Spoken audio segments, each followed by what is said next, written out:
soy doctor en bioética. Mi tesis doctoral versó sobre uno de los temas que más me ha apasionado desde hace mucho tiempo: transhumanismo e identidad humana. En una oportunidad anterior ya habíamos hablado un poco sobre esos fundamentos de la tesis, algunas de las líneas temáticas que se pueden derivar de ello. Hoy voy a ocuparme de esta temática. De pronto el título resulta un tanto ambicioso para lo que vamos a alcanzar a revisar: bioética y bioderecho entre narrativas, dilemas y deliberaciones. Vamos a abordar una serie de temas que implican caracterizar la relación que hay entre bioética y bioderecho como dos ámbitos que han ido cobrando fuerza significativa en los últimos 10 años. Pero todavía hablar de bioderecho implica que en muchos escenarios todavía se levanten a uno la ceja, ¿no? Bioderecho, eso es impresionante, ¿no? ¿Con qué situación se puede relacionar? Sobre todo porque el prefijo bio se ha puesto muy de moda desde diferentes ámbitos, ¿no? Desde lo social, desde lo religioso. Incluso la misma bioética tiene muchos componentes religiosos en sus inicios. Y algo que suele ser cuestionable desde la mirada jurídica, relacionar el derecho con la moral. Cuando desde las clases de introducción al derecho siempre nos están diciendo cuidado con ir a relacionar lo moral con lo jurídico, porque hablar en términos de bueno o malo implica hablar de especulaciones, implica hablar de una serie de creencias, de una serie de ideologías, y eso en el derecho pues no resulta tan aceptable. Voy a mostrarles un poco desde la perspectiva didáctica también cómo me parece que sería útil abordar estas relaciones y de qué manera podemos adentrarnos en la formulación de problemas en el ámbito investigativo y en la forma de intercambiar saberes, porque la bioética nos ubica en distintos saberes. Es multidisciplinar, es interdisciplinar y interdisciplinar también. Dentro de la mirada hacia un seminario doctoral, estos serían los ámbitos que desarrollaría: administrar la vida, narrativa bioética aplicada al bioderecho. Algo que siempre me ha gustado ha sido abordar el conocimiento desde una perspectiva de la narración, de la narratividad que puede generar la literatura, que puede generar el cine. Desde la mirada jurídica he trabajado en algunos labores de investigación, la relación entre literatura y derecho, entre cine y derecho. Incluso en la UBA ya se habla, en la Universidad de Buenos Aires ya se habla de cursos, de seminarios, de diplomados relacionados con pintura y derecho, música y derecho. Uno muy curioso fue rock en español y derecho. Hace más o menos 5 años se orientó el doctor Ricardo Rabinovich Berman, es uno de los impulsores de esa mirada derivada de los Critical Legal Studies de Duncan Kennedy. En ese sentido he trabajado mucho esa orientación de lo narrativo, y uno de los capítulos de la tesis doctoral abordaba precisamente una frase que me gusta mucho, que es somos lo que narramos. La manera como nosotros transmitimos el conocimiento, como abordamos el saber, es a través de la narración. Hablar de una narrativa implica contextualizar situaciones como que en el derecho, por ejemplo, una consulta, una asesoría, la elaboración de una demanda, la contestación de una demanda, implica narratividad, implica narración. Así que no es nada extraño para la vida social, para la vida económica. Hablar de otro escenario que sería los dilemas bioéticos para un bioderecho contemporáneo. Aquí aparecen una serie de situaciones que nos confrontan en lo que es adecuado, inadecuado, correcto, incorrecto, para tener que hablar también de lo bueno y lo malo como una situación o como una mirada que cambia de acuerdo con la sociedad, de acuerdo con el Estado. La temática del transhumanismo, su relación con la inteligencia artificial, la singularidad, y algo muy curioso que ha sido terminar hablando de la roboética. Si ustedes conocen, hace roboética. Roboética, no ética del robo, sino roboética. Que se deriva de las 3 leyes de la robótica que fueron creadas, que fueron ideadas por uno de los divulgadores científicos más famosos, tal vez de los más prolíficos en su producción investigativa, Isaac Asimov, No solamente se ocupó de temas científicos, sino también de temas religiosos y de narrativa en el ámbito de ciencia ficción. Una de sus antologías más famosas se titula Yo Robot, es una antología de diversos relatos, diversos cuentos en torno a la idea del autómata, del robot, del cyborg. Y a partir de esa antología estableció 3 leyes que hace pocos años, tal vez 4 o 5 años, la ONU las reconoció como leyes que deberían tenerse en cuenta desde el panorama del derecho internacional en el ámbito de la robótica. La primera ley es que ningún robot, ninguna creación artificial debe hacer daño a nadie en términos de ser humano. Y a partir de esa premisa pues surgen una serie de principios, una serie de argumentos que van respaldando pues esta nueva mirada a la relación que se da entre la ética, la vida y en nuestro caso pues hablar del bioderecho. La deliberación como narrativa del bioderecho. Si algo trae como ámbito vinculante la bioética con el derecho es precisamente la capacidad deliberativa. Deliberar implica discutir, deliberar implica ver diferentes puntos de vista, no solamente los formales, no solamente los que pueden señalarse desde una normatividad rigurosa, sino también componentes sociológicos, componentes sociales, componentes éticos, componentes filosóficos. Hablar después de una metodología de la investigación biojurídica, esto es uno de los temas más recientes, empezar a determinar relaciones metodológicas entre diversos saberes y que sirvan para crear normatividad relacionada con la administración de la vida. Antinomias y falacias en la formación biojurídica, un poco encontrar los sesgos que se generan en torno a esa nueva mirada del derecho. Y un ámbito todavía más polémico, casos difíciles para la toma de decisiones en bioderecho, el caso del biohacking, el enhancement y el uploading. ¿Qué son? No me voy a ocupar en la charla de hoy de la caracterización de ellos, simplemente la noción general. No alcanzamos pues a desarrollarlos como sería lo ideal. ¿Qué es el biohacking? El biohacking en términos prácticos sería como hablar de una especie de mecánica popular sobre el cuerpo humano. Es una de las derivaciones del transhumanismo. Biohacking implica que una persona que tenga un mediano conocimiento de cómo adaptar artefactos a su cuerpo lo puede hacer. Es una situación que ha empezado a generarse en Estados Unidos, en Europa, y sobre la cual pues aparecen múltiples riesgos y múltiples dilemas entre lo que mencionamos hace un momento, entre lo bueno y lo malo, lo adecuado, lo inadecuado, lo correcto y lo incorrecto.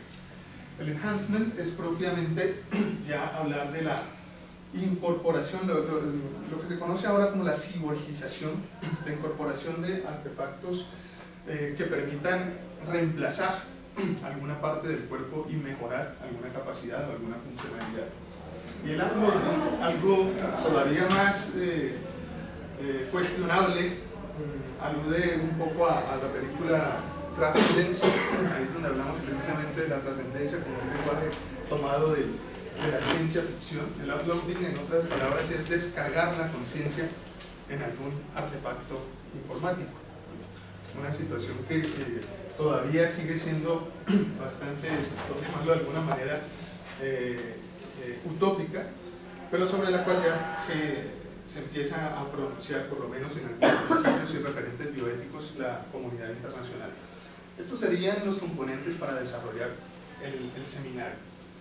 Para empezar a abordar un poco la temática, las nociones básicas, las nociones generales, todo lo que ha sido la narrativa de ciencia ficción pues ha permitido inspirar, cuestionar, polemizar en torno a esa capacidad demiúrgica que puede generar la ciencia.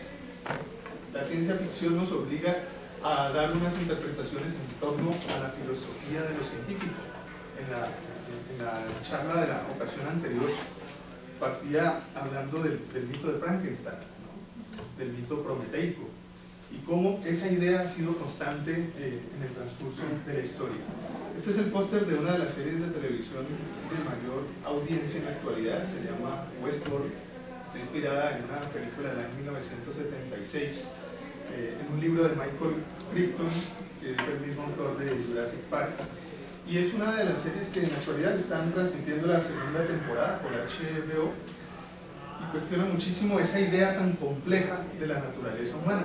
Tal vez uno de los ámbitos o escenarios donde todavía ni la bioética ni el bioderecho han podido establecer unas bases concretas, bueno, ni siquiera la sociología, ni siquiera el derecho, es hablar de a qué le llamamos naturaleza humana, cuáles son las características o condiciones de la naturaleza humana.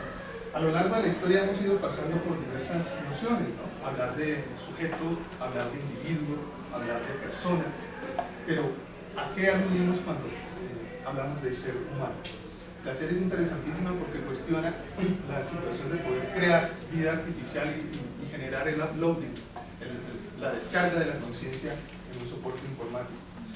Y otras visiones distópicas como Black Mirror, una de las series británicas que ha causado mayor polémica, ya va por la cuarta temporada. Hay un episodio que alude precisamente a esa idea del autismo cibernético, que es una expresión emanada de la cultura popular para decir que cuando nos conectamos a un dispositivo, a un móvil, a un celular, muchas veces nos ausentamos del entorno con el cual interactuamos. Y la mayor parte de estas narrativas que se cuentan en los distintos episodios, que son cerrados en cada uno de ellos, intentan cuestionar los desafíos que tiene el ser humano frente al avance de la tecnología.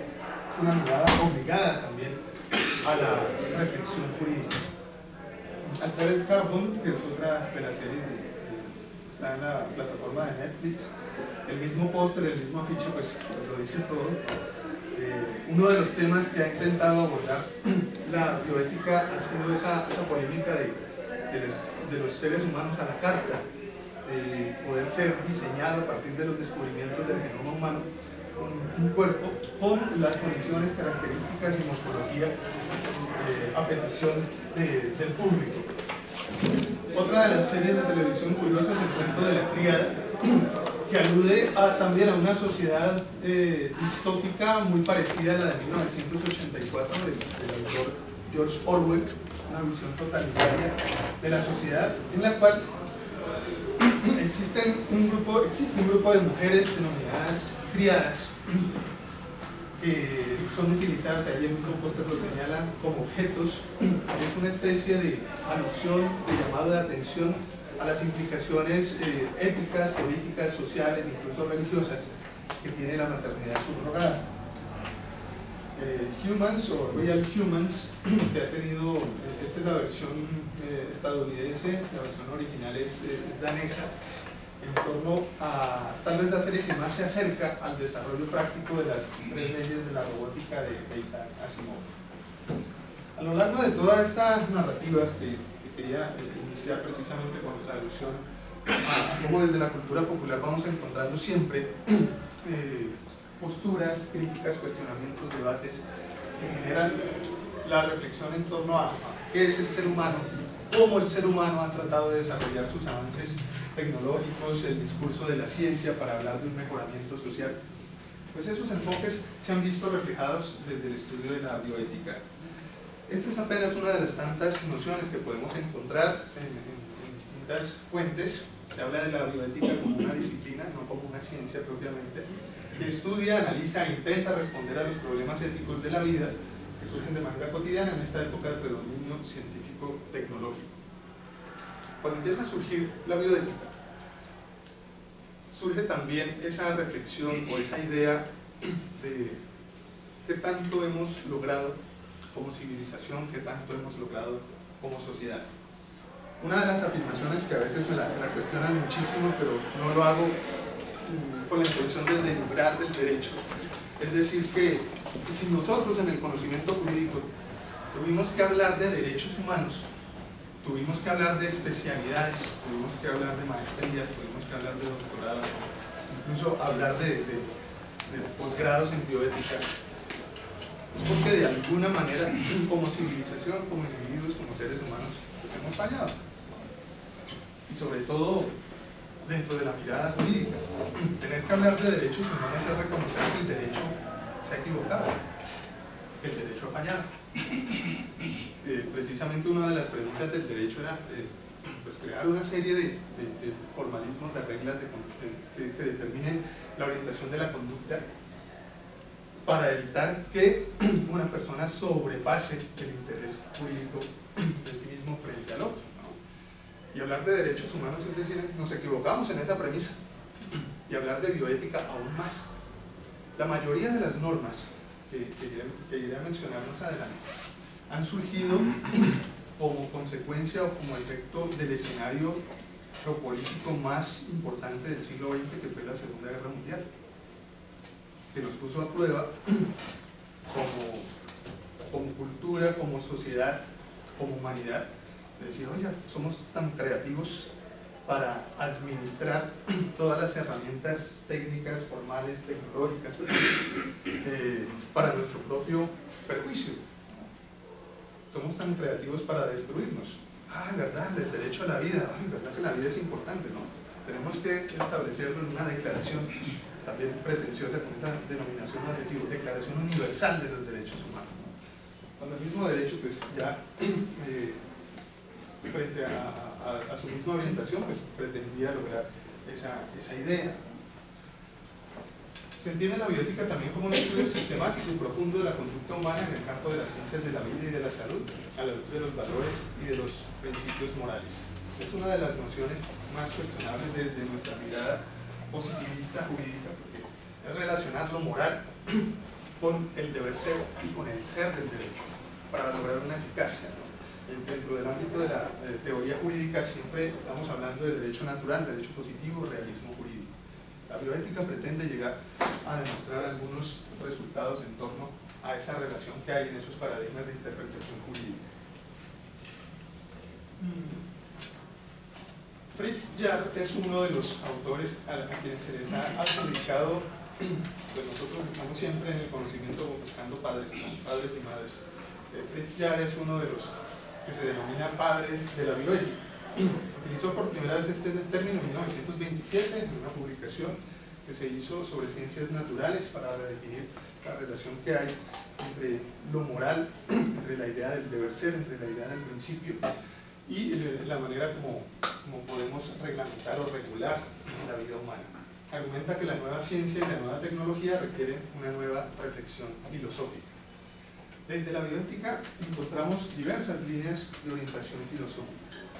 El otro autor, tal vez el más popular, probablemente por ser estadounidense, Van Rensselaer Potter, su vida dedicada claramente a la medicina, escribe un libro en donde por primera vez emplea la bioética con una pretensión de interpretación, argumentación y propuesta al mejoramiento de la condición de la humanidad.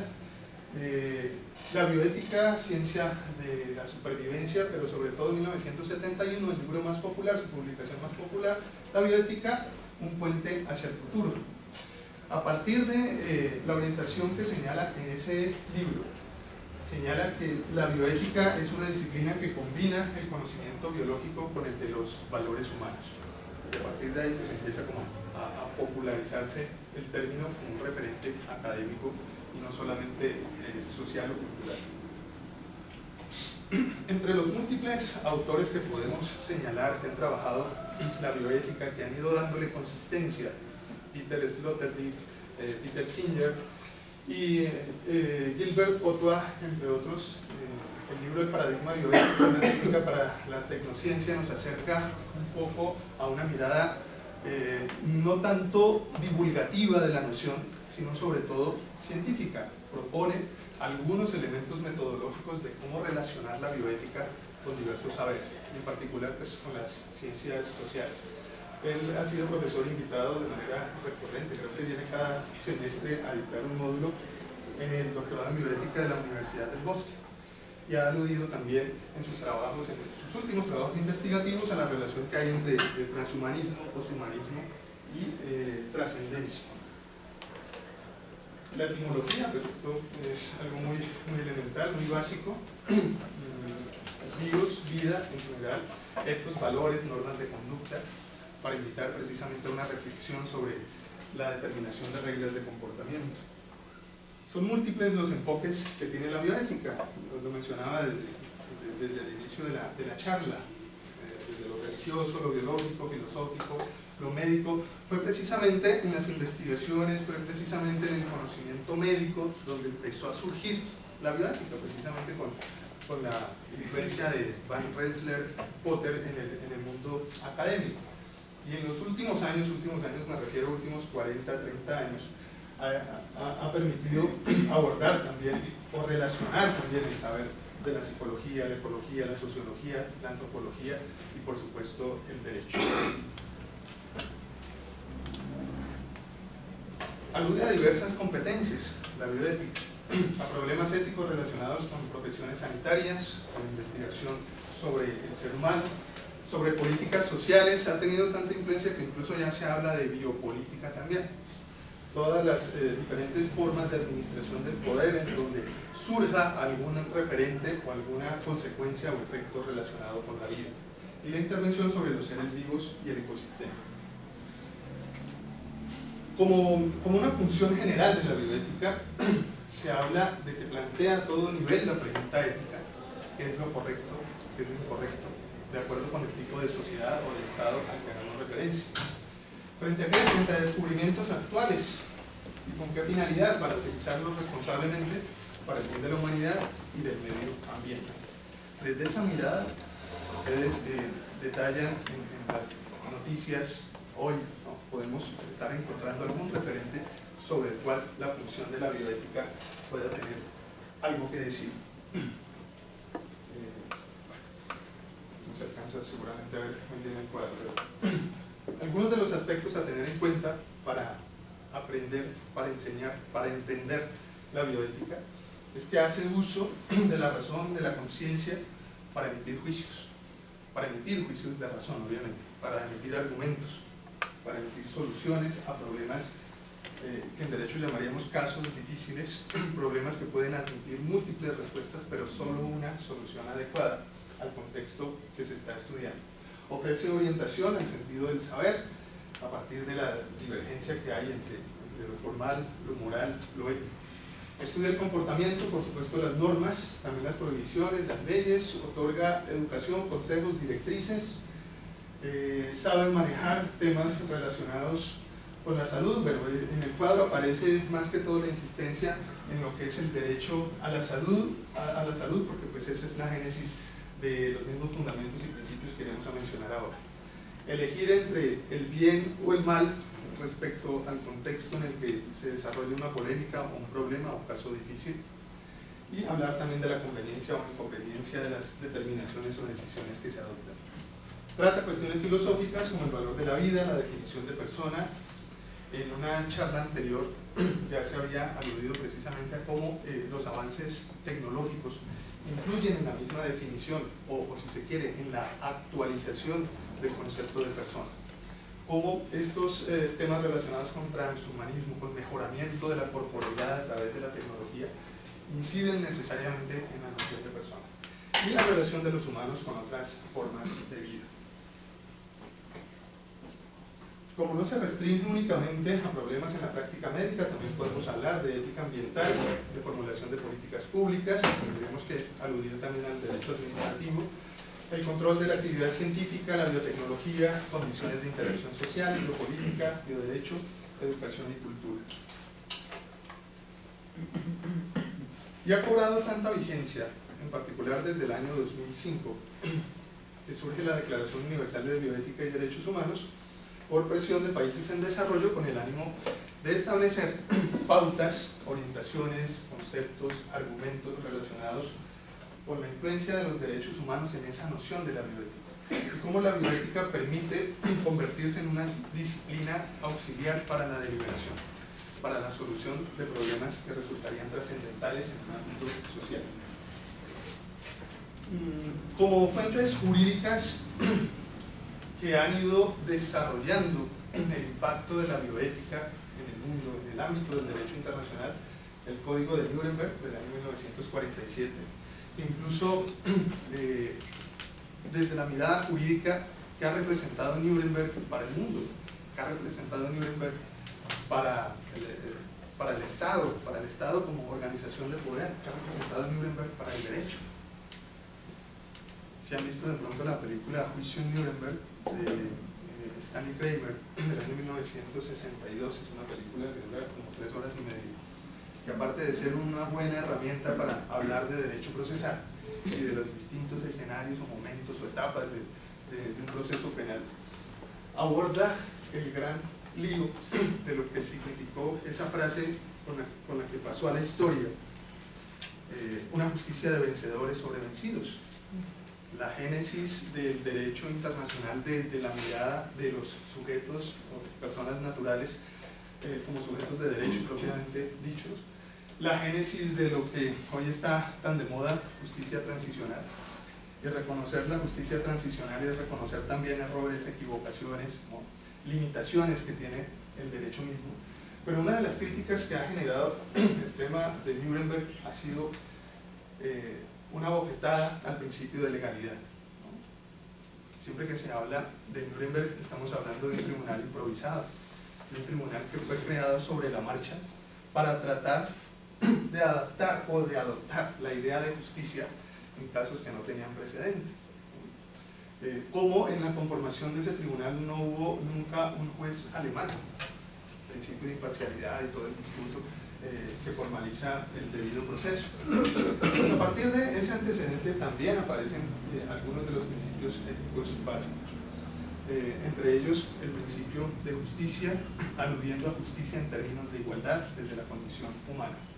La Declaración de Helsinki del año 1964,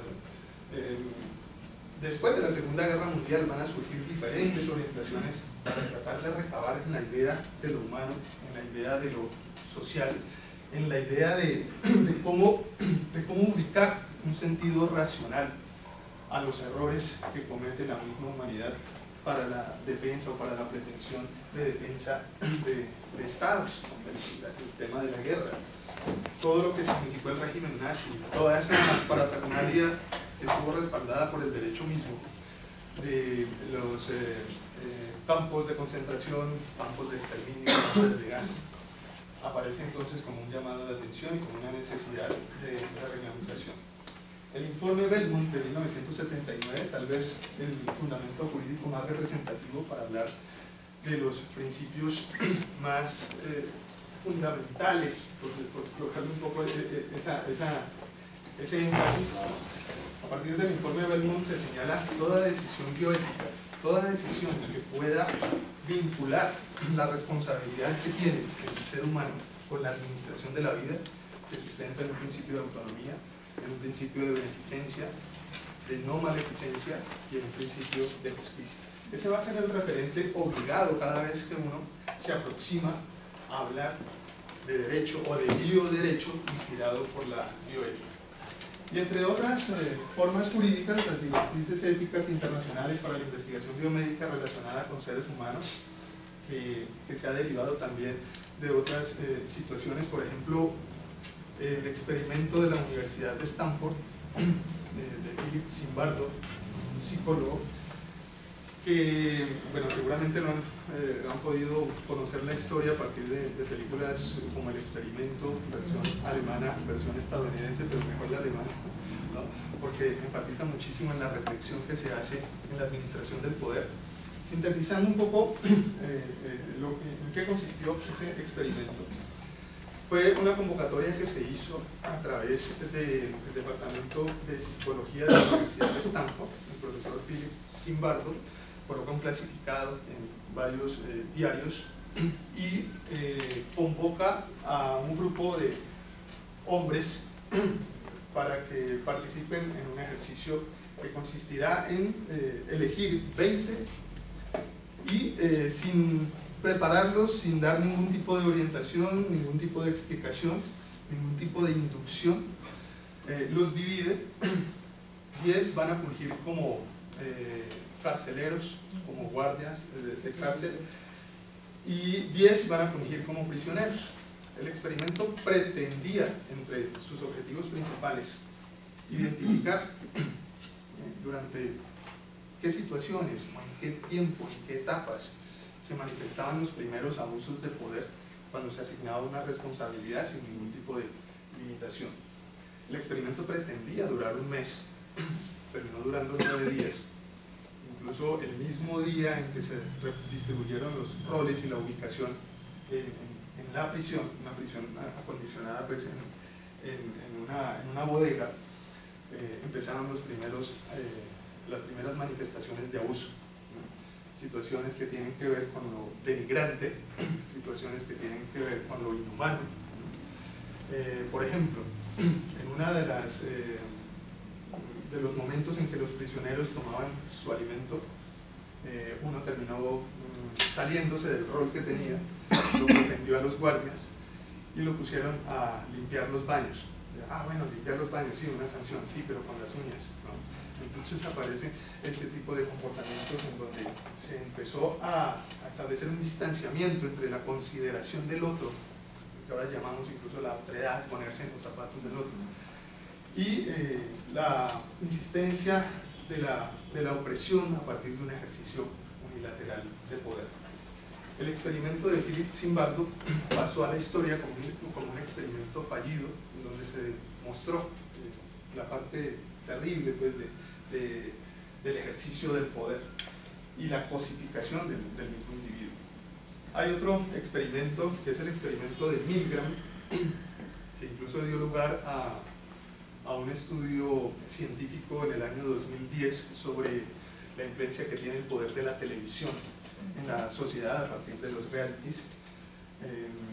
El experimento de Milgram aludía a que había un examinador que hacía preguntas a otro que tendría que responderlo, que tendría que responder el cuestionario, y en cada pregunta que fallara, que se equivocara, recibía una descarga eléctrica. A medida que se iba equivocando, la descarga eléctrica iba aumentando un voltaje.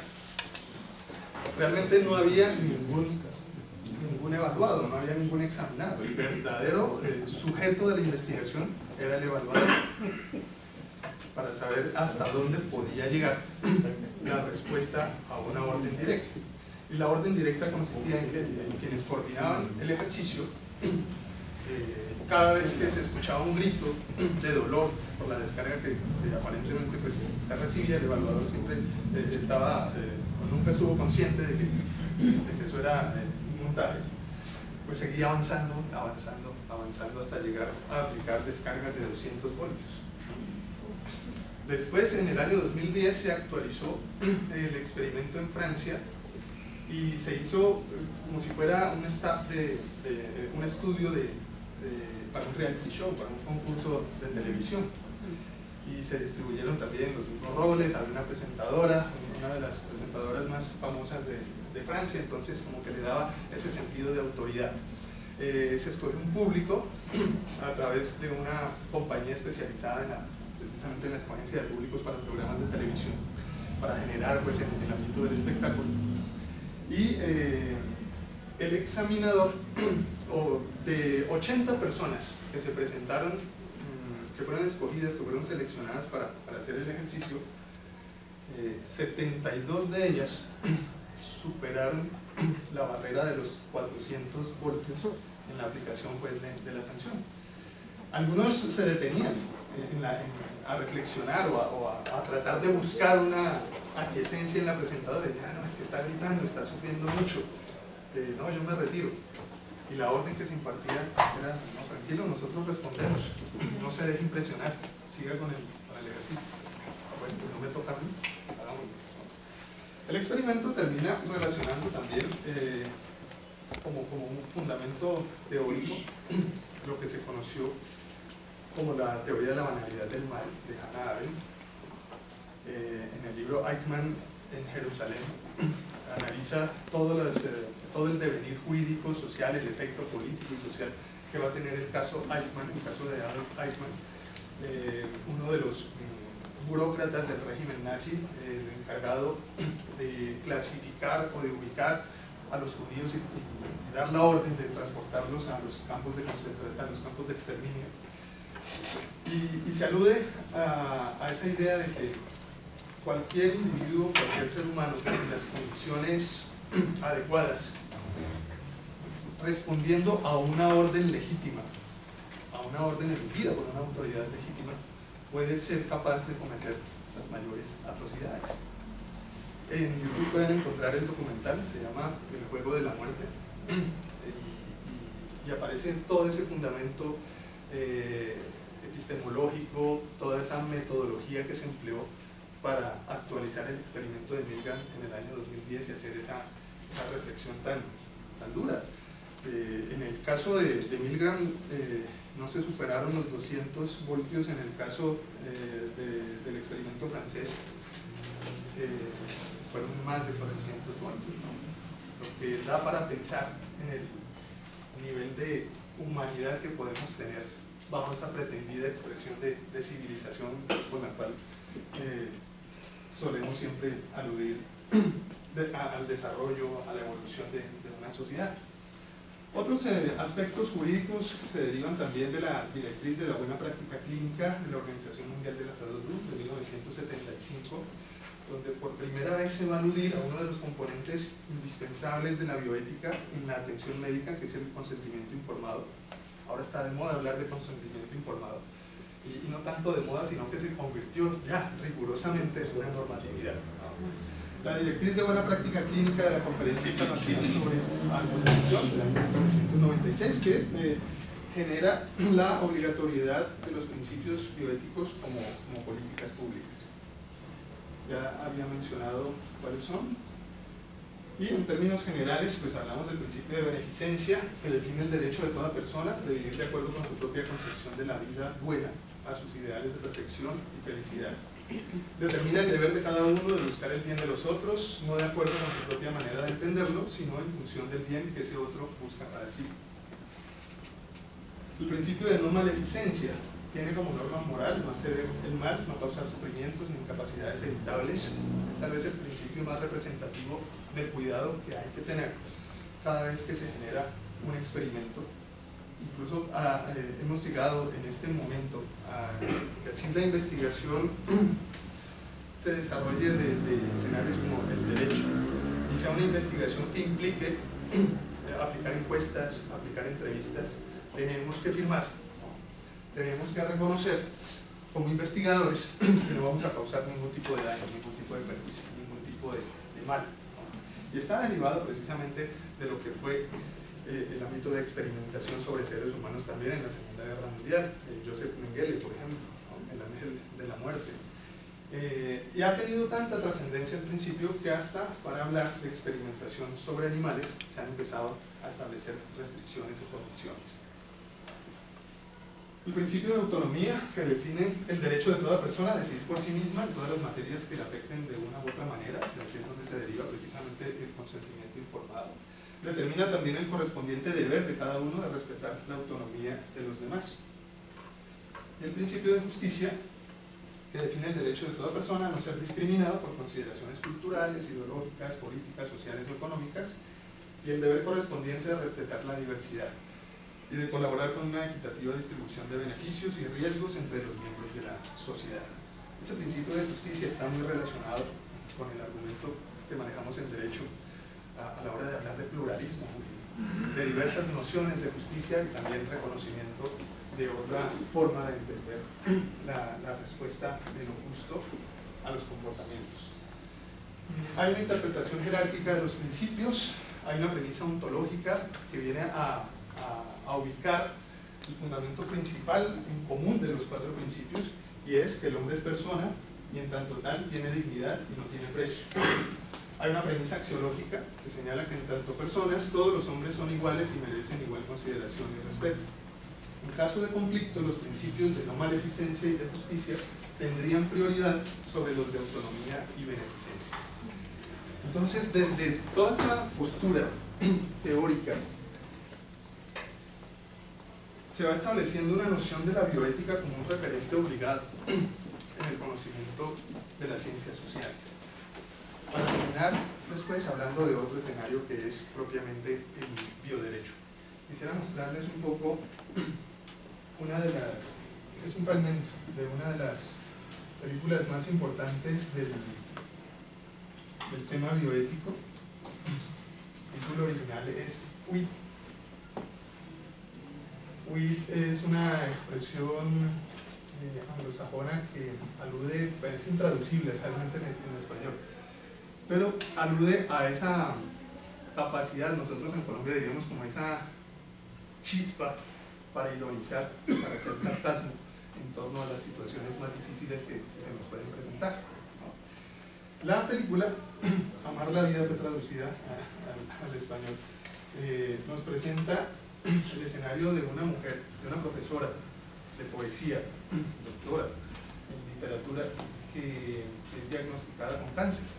Desde la primera secuencia, que es la que vamos a ver, aparecen muchos de esos componentes que trabaja la bioética y que sería interesante desarrollar a nivel de casos, a nivel de juego de roles, en materias como derecho constitucional, como derecho penal, como derecho de familia. Vamos a ver un poco la primera secuencia y la comentamos con posterioridad.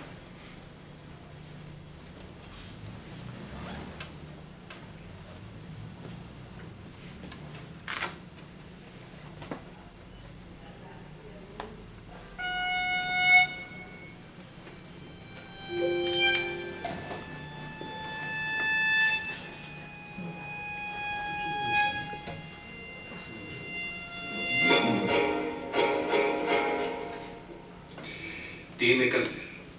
Señorita Bering, tiene usted un cáncer ovárico metastásico avanzado.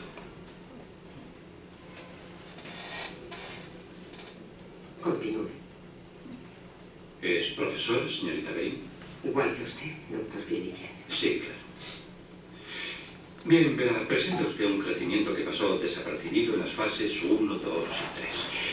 Y ahora es un insidioso adenocarcinoma. ¿Insidioso? Insidioso significa indetectable en su fase. Insidioso significa traicionero. ¿Puedo continuar? Sí, por supuesto. Bien. En un carcinoma epitelial invasivo, el tratamiento más eficaz es sin duda la quimioterapia. Estamos desarrollando una combinación de fármacos pensada para la localización ovárica inicial, con el objetivo de administrarla a partir de la fase 3. ¿Voy demasiado rápido? No. Bien. Deberemos hospitalizarla para cada ciclo del tratamiento. Tras los primeros 8 ciclos haremos otra serie de pruebas. El antineoplásico sin duda afectará a algunas células sanas, incluidas las del tracto gastrointestinal, de los labios del ano y los folículos capilares. Por supuesto, confiamos en su valor para resistir los efectos secundarios más nocivos. Señorita Bering. Por favor, disculpe. ¿Tiene alguna pregunta? Por favor, continúe. Quizá haya algún término nuevo, quizá... No, está siendo muy minucioso. Bueno, me empeño en ello y siempre lo enfatizo ante mis alumnos. Oh, yo también. Minuciosidad siempre se lo digo, pero por principio son adversos al trabajo concienzudo. ¿También los suyos? Oh, cada año es peor. Los míos son ciegos. Pues los míos son sordos. No hay que perder la esperanza. Supongo que no. Perdón, ¿por dónde íbamos? Me diagnosticaba minuciosamente. Exacto. Bien. El tumor se expande muy deprisa y este tratamiento es muy agresivo. ¿Bien hasta ahora? Sí, Será mejor que mientras no trabaje. ningún problema. La primera semana de cada ciclo será hospitalizada para quimioterapia. La semana siguiente se sentirá cansada. Las 2 siguientes estará bien, relativamente. ¿Así durante 8 meses? Es el tratamiento más potente que podemos ofrecerle. Y como investigación será una gran aportación a nuestros conocimientos. Conocimientos. Claro. Verá, este es el formulario de consentimiento. Si está de acuerdo, fírmelo ahí abajo.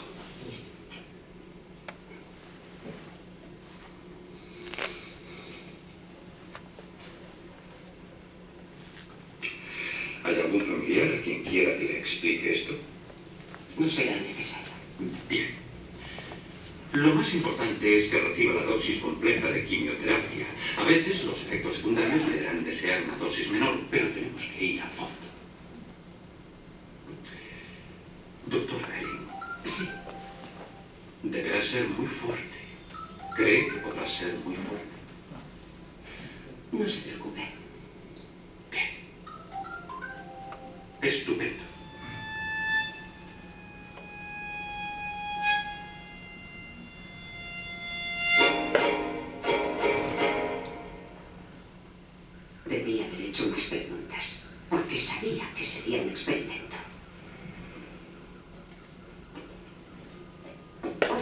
se siente hoy? Bien.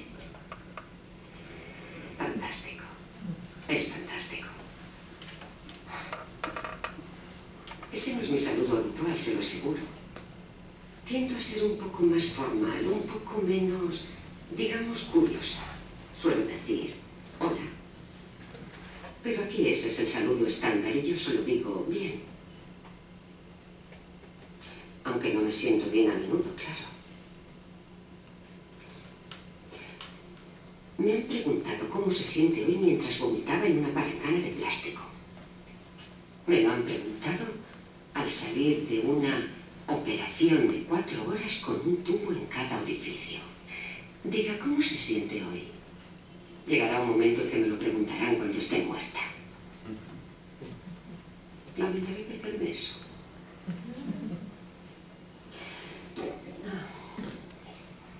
Tengo cáncer. Un cáncer insidioso con graves efectos secundarios. Perdón, con nocivos efectos secundarios. Tengo un cáncer ovárico metastásico en fase 4. La verdad es que no hay fase 5. Ahí tengo que ser muy fuerte. Como se suele decir normalmente, es una cuestión de vida o muerte. Y lo sé todo sobre eso. Al fin y al cabo, soy profesora de poesía del siglo XVII especializada en los sonetos de John Donne, que exploran la mortalidad mejor que cualquier otra obra escrita en inglés. Y lo sé por el hecho de que soy fuerte. Una profesora exigente e intransigente. Nunca rehuyó un desafío. Por eso elegí estudiar a John Donne como alumna de la gran M. Ashford.